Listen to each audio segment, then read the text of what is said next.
Friends, आज हम unit number first में एडवांस इंजीनियरिंग मैथमेटिक्स के अंदर जो टॉपिक है वो ले रहे हैं। Formulation of design problem as mathematical programming problem, जो लेक्चर नंबर 5 के अंदर आता है। तो हमने अभी मैथमेटिकल प्रोग्रामिंग कितने टाइप्स की classification of mathematical programming problem में पढ़ा था।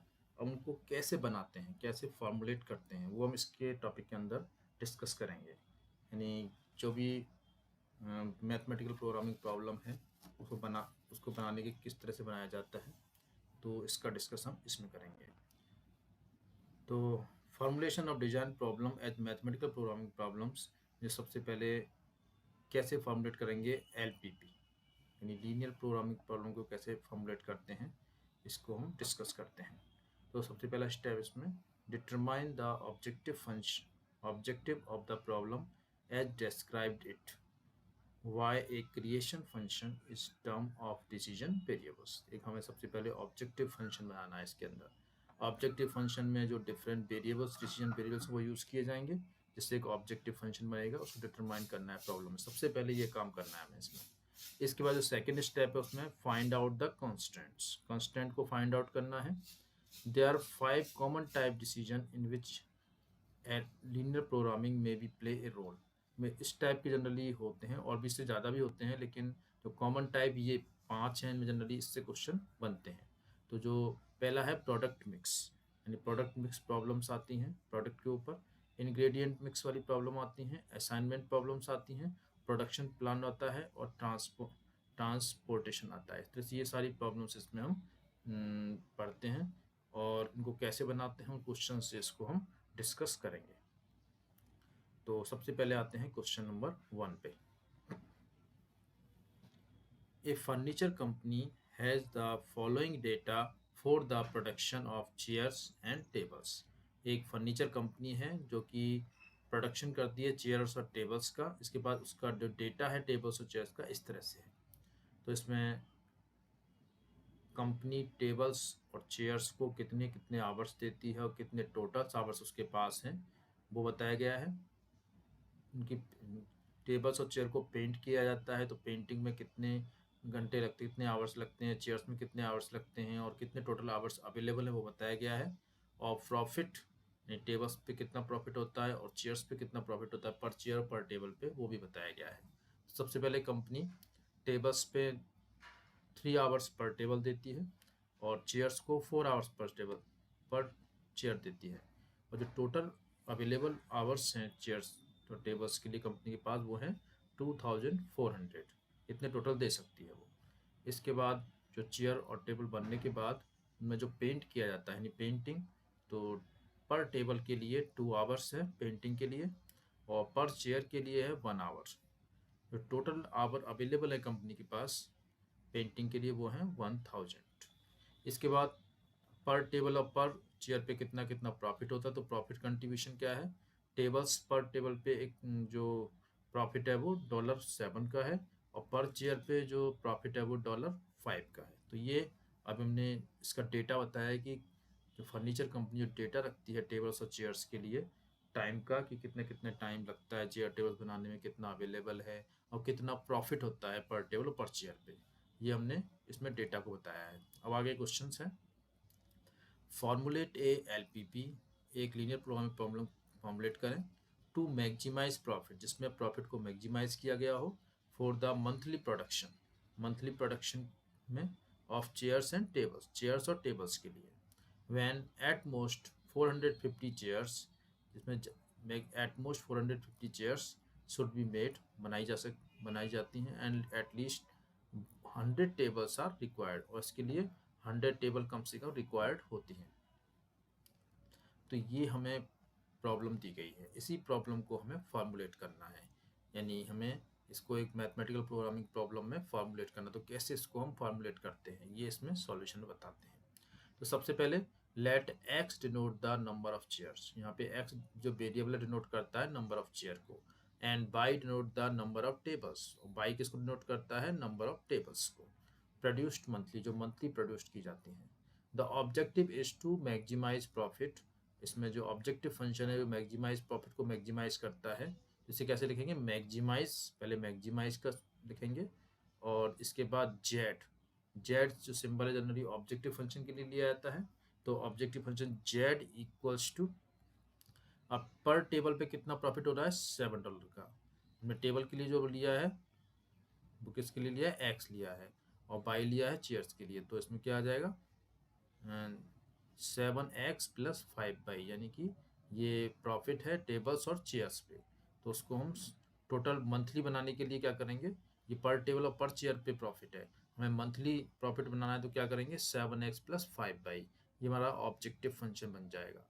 Maximise Z equals to 7x+5, यानी हमने प्रॉफिट को मैक्सिमाइज किया है। पर टेबल और पर चेयर प्रॉफिट दे रखा है, उसको मंथली प्रॉफिट को निकालने के लिए एक्स और वाई से मल्टीप्लाई कर देंगे तो टोटल प्रॉफिट आ जाएगा। पर टेबल पर चेयर में से monthly profit of on chair और मंथली प्रॉफिट ऑन टेबल्स आ जाएगा, दोनों को प्लस कर देंगे तो टोटल ये प्रॉफिट आ जाएगा। जो मैक्सिमाइज करना है इसे हमें कि मैक्सिमम कितना हो सकता है, ये एक्स और वाई की वैल्यू पे डिपेंड करेगा ये।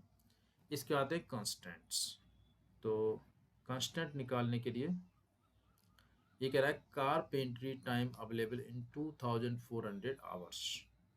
देखिए जो पेंटिंग की जाती है, सबसे पहले जो कंपनी के पास जो टेबल और चेयर्स के लिए कितने कितने आवर्स हैं, 3 आवर्स टेबल्स के लिए हैं, चेयर्स के लिए 4 आवर्स हैं, और टोटल आवर्स कितने हैं, 2400। इसका एक इक्वेशन बनाएंगे हम, वो कैसे बनेगा, 3x+4y लेस देन 2400, यानी ये मैक्सिमम अवेलेबल आवर्स 2400 हैं और 3x+4y इक्वेशन है। टोटल आवर्स 3x मंथली जो आवर्स बनेंगे वो इसमें बनेंगे 3x+4y, यानी वो 2400 से लेस हो सकते हैं लेकिन ग्रेटर नहीं हो सकते। इस तरह से नेक्स्ट जो इक्वेशन बनेगा वो पेंटिंग से बनेगा। जैसे टेबल्स के लिए पेंटिंग पर टेबल्स कितना है, 2 आवर्स से, और चेयर्स के लिए पर चेयर 1 आवर्स से, और टोटल 1000 आवर्स है। तो इसके इक्वेशन क्या बनेगा, 2x+1y लेस देन 1000, ये रहा। Painting time available in 1000 hours than 2x+y less than 1000। तो इस तरह से हमने इसमें सेकेंड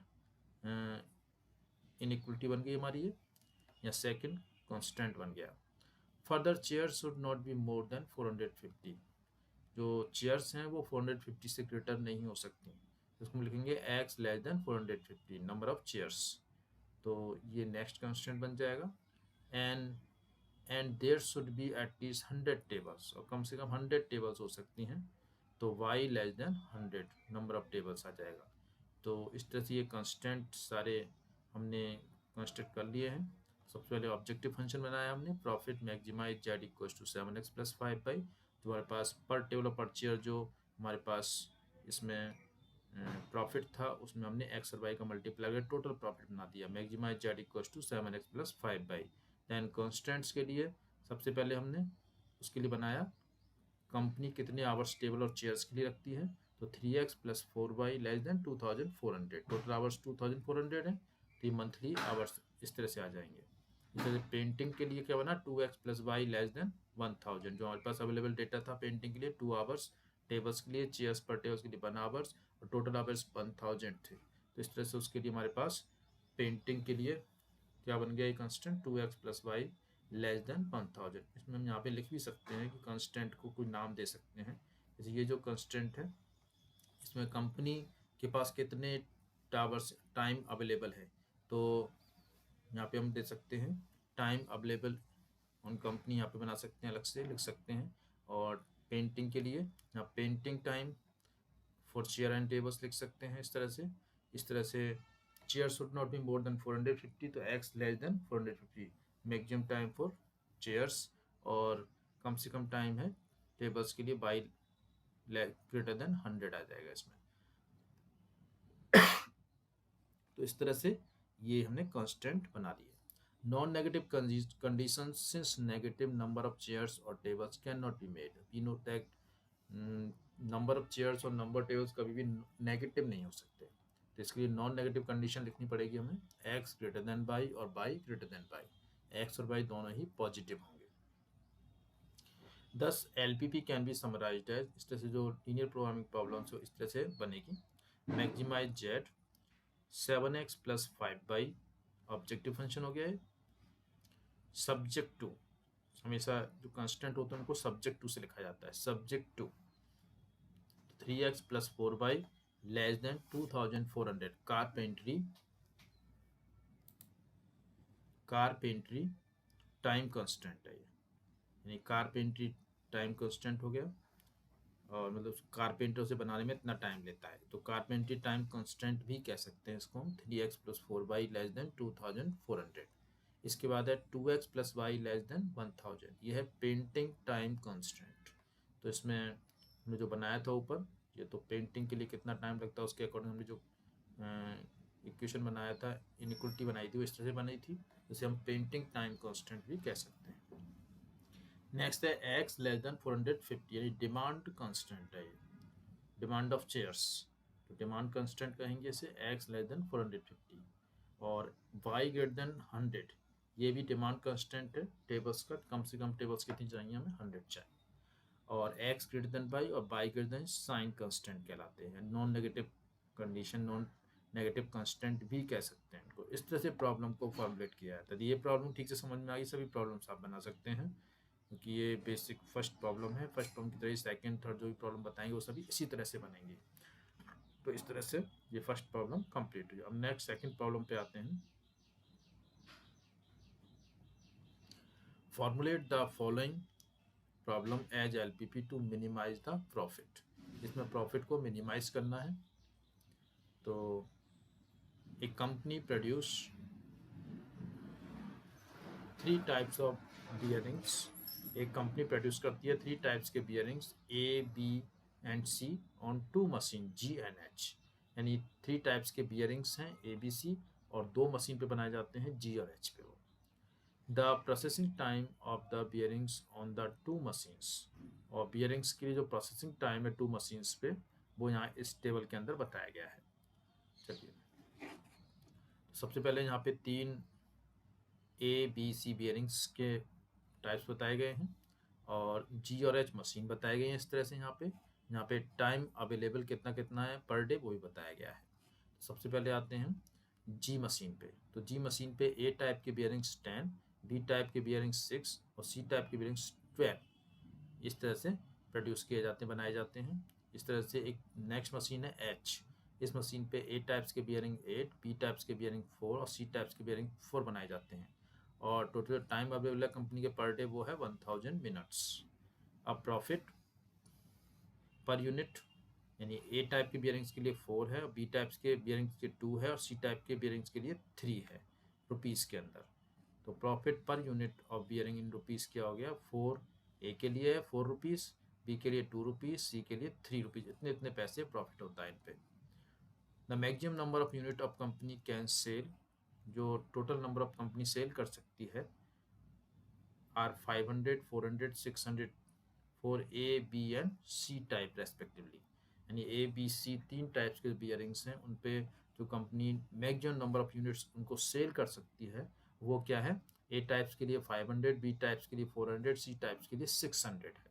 तो इस तरह से प्रॉब्लम हो गई है वो, इसमें हमें बियरिंग्स का 2 मशीन जी और एच पे प्रोडक्शन बताया गया है, और उसका प्रॉफिट बताया गया, उसको हमें एक प्रॉब्लम में फॉर्मुलेट करना है। इसका सॉल्यूशन देखते हैं। Let the decision variable be x1 number of bearings of type A. तो टाइप ए टाइप के बियरिंग्स के लिए नंबर्स के लिए हम x1 वेरिएबल ले रहे हैं, number of bearings of type B के लिए x2 वेरिएबल ले रहे हैं, और number of bearings of type C के लिए x3 वेरिएबल ले रहे हैं। इस तरह से हमने 3 वेरिएबल लिए, x1, x2 और x3। इसके बाद the company want to maximize its profit. अब कंपनी अपने प्रॉफिट को मैक्सिमाइज करना चाहती है, therefore the objective function is, तो ऑब्जेक्टिव फंक्शन क्या होगा, maximize Z equals to 4x1 plus 2x2 plus 3x3।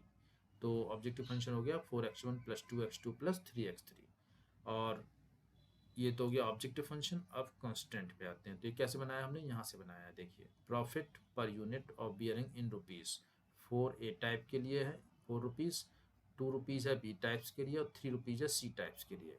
तो 4x plus 2y plus 3z। तो इस तरह से ऑब्जेक्टिव फंक्शन गया 4x1 plus 2x2 plus 3x3 z equals to, इसको मैक्सिमाइज किया गया है सब्जेक्ट टू। अब सब्जेक्ट टू जब भी लिखते हैं उसका मतलब कांस्टेंट बताने हमें इसमें, तो कौन कौन से कांस्टेंट इसमें बनेंगे। सबसे पहले जो कांस्टेंट यहाँ पे दे रखा है जी मशीन से बनेगा, जी मशीन पे ए टाइप की बियरिंग 10 है, बी टाइप की बियरिंग 6 है, सी टाइप की बियरिंग 12 है। तो 10x plus 6y plus 12z, sorry 10x1 plus 6x2 plus 12x3 less than equals to 1200, because 1200 total time है इसमें। तो इसको इस तरह से हम लिख सकते हैं 10x1 plus 6x2 plus 12x3 less than equals to 1200।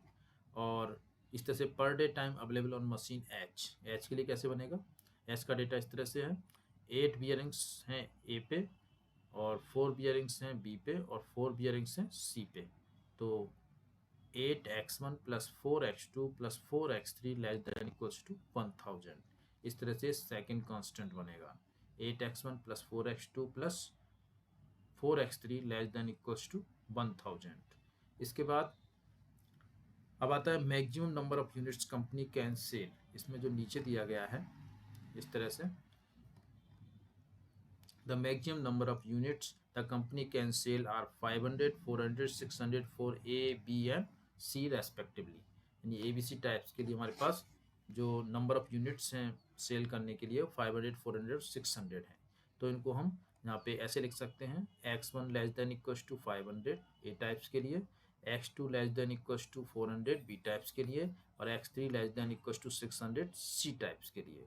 तो ये और 3 कांस्टेंट और बन गए इस तरह से हमारे पास। तो कितने कांस्टेंट हो गए 1 2 3 4 5 कांस्टेंट इस तरह से हम बना चुके हैं। तो एक ऑब्जेक्टिव फंक्शन और ये 5 कांस्टेंट हमने इस प्रॉब्लम में बनाए हैं। इसके बाद the number of bearings produce can not B negative. कभी भी जो बियरिंग्स हैं नंबर ऑफ बियरिंग्स नेगेटिव नहीं हो सकते, इसलिए नॉन नेगेटिव कंडीशंस आएंगी इसके लिए। Hence x1 x2 x3 greater than equals to 0, ये सभी ऑलवेज ग्रेटर देन 0 होंगे, पॉजिटिव होंगे या 0 होंगे। Thus for the production of bearing optimized model is, इसलिए जो प्रोडक्शन है बियरिंग्स का उसके लिए ऑप्टिमाइजेशन मॉडल इस तरह से होगा maximize z equals to 4x1 plus 2x2 plus 3x3, objective function हो गया, और subject to 10x1 plus 6x2 plus 12x3 less than equals to 1200, ये हो गया time constant for machine G. Next है 8x1 plus 4x2 plus 4x3 less than equals to 1000, time constant for machine H. तो दोनों time constant ले लिए हमने G machine और एच मशीन के लिए।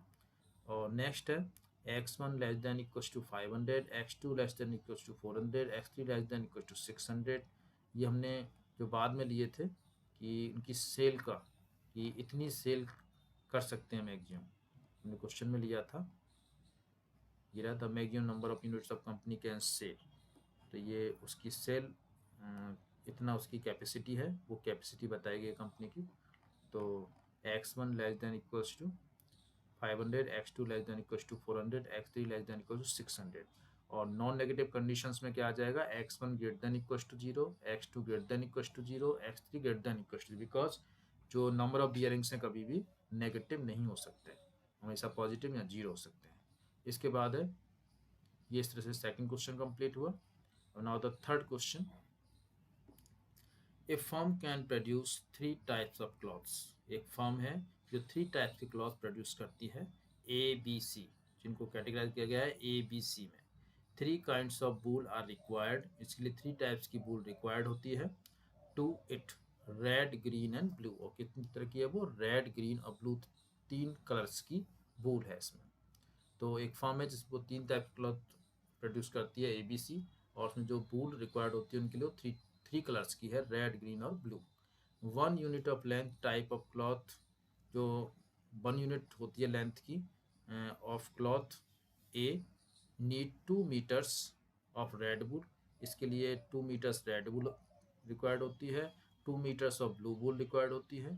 इस तरह से 1 unit length of type B, ये ए टाइप के लिए था, बी टाइप के लिए 1 unit length of type B cloths need 3 metres of red wool, इसलिए 3 मीटर रेड वूल रिक्वायर्ड होती है। 2 metre of green wool, 2 metre green wool required होती है। 2 मीटर ऑफ ब्लू वूल, और 2 मीटर ब्लू वूल की requirement होती है। 1 unit of type of C clothes, और सी क्लॉथ्स के टाइप के लिए क्लॉथ्स के लिए needs 5 metre of green wool, 5 metre green wool की रिक्वायर्ड होती है, और 4 मीटर ऑफ ब्लू वूल, और 4 मीटर ब्लू वूल रिक्वायर्ड होती है। तो इस तरह से डिफरेंट क्लॉथ्स के लिए जो टाइप्स के हमें वूल रिक्वायर्ड होती हैं वो इसमें सभी दी गए हैं। The firm has only a stock of 8 metre of red wool, जो टोटल अवेलेबल स्टॉक है फर्म के पास वो वूल का वो 8 मीटर्स रेड वूल का है, 10 metres of green wool, 10 metres green wool है और 15 मीटर ऑफ ब्लू वूल और 15 मीटर ब्लू वूल्स है। टोटल स्टॉक है। It is assume that the income obtained of 1 unit of cloth is 3 rupees. तो जो 1 unit A types के cloth से जो प्रॉफिट होता है वो है 3 रुपीज़ 1 यूनिट से, और 1 यूनिट बी टाइप से होता है ₹5 और 1 यूनिट सी टाइप से होता है ₹4। एक एक यूनिट से बताया गया है इसमें ए बी सी टाइप से कि कितना कितना प्रॉफिट होता है। Formulate the problem on how the firm should use the available material so as to maximize the income from the finished cloth। तो हमें इसमें एक प्रॉब्लम फॉर्मुलेट करनी है कि किस तरह से फर्म को जो मटेरियल है उसको यूज़ करना चाहिए ताकि जो इनकम है वो मैक्सिमाइज हो और पूरा क्लॉथ भी फिनिश हो जाए। तो ये प्रॉब्लम इस तरह से बनाई गई है। इस प्रॉब्लम को एक टेबल की फॉर्म में हम जब सॉल्यूशन करते हैं टेबल बना लेते हैं, इससे ईजी वे में इसके जो कंस्टेंट बन जाएंगे। तो यहाँ पे हम लिखेंगे क्लॉथ का type A B C, 3 type के क्लॉथ्स हैं, और वूल वूल कौन कौन सी हैं, wool in metres red green और ब्लू, 3 टाइप की वूल्स हैं। और यहाँ पे अवेलेबल इन मीटर्स कितनी कितनी अवेलेबल है वो यहाँ पे दिखाया गया है। तो सबसे पहले ए टाइप की रेड वूल है वो 2 मीटर्स है, बी टाइप की रेड वूल है वो 3 मीटर्स है और सी टाइप की कोई रेड वूल है ही नहीं। टोटल अवेलेबल स्टॉक है वो 8 मीटर्स का है रेड वूल के लिए। इस तरह से ग्रीन वूल पे आते हैं। ए टाइप के लिए कोई ग्रीन वूल नहीं है, बी टाइप के लिए ग्रीन वूल है वो 2 मीटर्स है और सी टाइप के लिए ग्रीन वूल है वो 5 मीटर्स है और टोटल जो अवेलेबल स्टॉक है वो 10 मीटर्स का है ग्रीन वूल के लिए। इस तरह से ए टाइप के ब्लू वूल्स पे आते हैं। ब्लू वूल्स ए टाइप्स का 2 मीटर है, बी टाइप्स का 2 मीटर्स है और सी टाइप का 4 मीटर्स है और टोटल जो अवेलेबल स्टॉक है वो 15 मीटर्स का है। तो ये पर यूनिट दे रखा है इसमें ए बी सी के लिए। अब इनकम आते हैं। इनकम जो नंबर ऑफ जो क्लॉथ्स हैं उनसे, क्लॉथ टाइप उनसे इनकम किस तरह से होती है। रुपीज़ में इनकम दी गई है। ए टाइप से पर यूनिट 3 रुपीज़ का इनकम होती है, बी टाइप से पर यूनिट 5 रुपीज़ की इनकम होती है और सी टाइप से पर यूनिट 4 रुपीज़ की इनकम होती है। ये टोटल इनकम दी गई है अलग अलग सबकी ए बी सी यूनिट्स से कितनी कितनी इनकम होती है पर यूनिट से। इसके बाद let the cloth produced by X metre of type A. अब हम जो ए टाइप के क्लॉथ्स है उसके लिए हम जो वेरिएबल ले रहे हैं वो एक्स ले रहे हैं, तो X metre of type A, और बी टाइप के लिए Y metre of type B ले रहे हैं और Z metre of type C ले रहे हैं। ए बी सी टाइप्स के लिए हमने एक्स वाई और जेड वेरिएबल यूज़ किए हैं। The objective is to maximize the income therefore, इसलिए हमें क्या करना है, ऑब्जेक्टिव फंक्शन को मैक्सिमाइज करना है इनकम को, यानी तो मैक्सिमाइज जेड इक्वल्स टू, तो मैक्सिमाइज लिखेंगे सबसे पहले यहाँ पे ऑब्जेक्टिव फंक्शन के सिंबल के फॉर्म में जेड लिखेंगे, जरूरी नहीं जेड लिखें लेकिन जेड ही जनरली यूज़ किया जाता है, इक्वल्स टू यहाँ पे जो इनकम हो रही है पर यूनिट ए बी सी से वो लिखेंगे, तो ए 3x हो जाएगा। ए से पर थ्री की इनकम हो रही है 3 रुपीज़ की, तो इसे 3x लिखेंगे, टोटल इनकम 3x हो जाएगी। इससे बी से पर यूनिट 5 रुपीज़ की इनकम हो रही है तो बाई से मल्टीप्लाई तो 5 बाई हो जाएगा। इस तरह से सी पर यूनिट 4 रुपीज़ की इनकम हो रही है तो इसे 4z हो जाएगा। तो जो ऑब्जेक्टिव फंक्शन बना maximize Z equals to 3x plus 5 by plus 4z, इस तरह से ये ऑब्जेक्टिव फंक्शन कंस्ट्रक्ट हो गया। Now only 8 metres of red wool is available therefore. अब हम आते हैं यहाँ पे हमने जो टेबल बनाई है उस टेबल पे देखते हैं, रेड वूल पे आते हैं। रेड वूल में ए टाइप के लिए 2, बी टाइप के लिए 3 और सी टाइप के लिए कोई नहीं है इसमें, तो इसका जो इक्वेशन बनेगा 2x प्लस 3y और टोटल अवेलेबल स्टॉक 8 का है, लेस देन इक्वल्स टू 8। तो इक्वेशन हमारे पास ये बना 2x plus 3y less than equals to 8। और इस तरह से नेक्स्ट बनेगा ग्रीन वूल के लिए, तो इसमें बनेगा, इसमें ए के लिए कोई ग्रीन वूल नहीं है, बी के लिए 2 है और सी के लिए 5 है, तो इसमें क्या बनेगा 2x 2y plus 5z less than equals to 10। इस तरह से थर्ड है ब्लू वूल के लिए, ए टाइप की क्लॉथ के लिए 2 rupees sorry 2 metre, B type के लिए 2 मीटर और सी टाइप के लिए 4 मीटर है। इसका टोटल अवेलेबल स्टॉक है 15 मीटर का। इसके लिए जो कांस्टेंट बनेगा वो इस तरह से बनेगा 2x plus 2y plus 4z less than equals to 15। इसके बाद कोई भी जो वूल है उसकी जो वैल्यू है वो नेगेटिव में नहीं हो सकती, इसलिए x greater than by greater than equal two by, Z greater than equal two by लिखेंगे। तो अब इनको कंस्टेंट को नाम भी दे सकते हैं, जैसे हमने सबसे लिखा maximize Z equals to 3x plus 5/4 Z, ये तो ऑब्जेक्टिव फंक्शन हो गया। और सब्जेक्ट टू में कांस्टेंट आएंगे 2x plus 3y less than equals to 18, ये पहला कांस्टेंट था, ये availability constant for red wool के लिए है। नेक्स्ट था 2y plus 5z less than equals to 10, availability constant for green wool के लिए हो गया।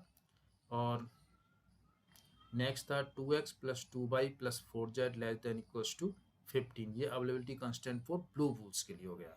और ये x greater than equals two by greater than equals two by, Z greater than equals two by, ये क्या हो गया, नॉन नेगेटिव कंडीशंस हो गए। इस तरह से जो भी हम कांस्टेंट या ऑब्जेक्टिव फंक्शन बनाते हैं तो लास्ट में प्रॉब्लम को इस तरह से लिखते हैं। सबसे पहले ऑब्जेक्टिव फंक्शन लिखेंगे, देन सब्जेक्ट टू लिखेंगे, देन कांस्टेंट लिखेंगे जितने भी बनाए हैं हमने, और ये और लास्ट में नॉन नेगेटिव कंडीशन लिखेंगे। तो ये इसको मैथमेटिकल प्रोग्रामिंग को लिखने का मेथड है। सबसे पहले objective function, then subject to, then constant लिखेंगे सारे, और इसके बाद नॉन नेगेटिव कंडीशन लिखेंगे। तो इस तरह से प्रॉब्लम को फॉर्मुलेट करते हैं। तो इस तरह के हम 3 एग्जाम्पल से आपको क्लियर हो गया होगा कि किस तरह से कोई भी प्रॉब्लम फॉर्मुलेट की जाती है। तो बहुत ही ईजी है, बहुत सारे एग्जाम्पल्स क्वेश्चंस मिल जाएंगे अब सॉल्व करने के लिए, उनको आप सॉल्व करके देखिए तो ईजी वे में आपको समझ में आ जाएगा। बहुत ही ईजी और सिंपल ये लेक्चर है, इसमें आप इजीली समझ सकते हैं। Okay, thanks.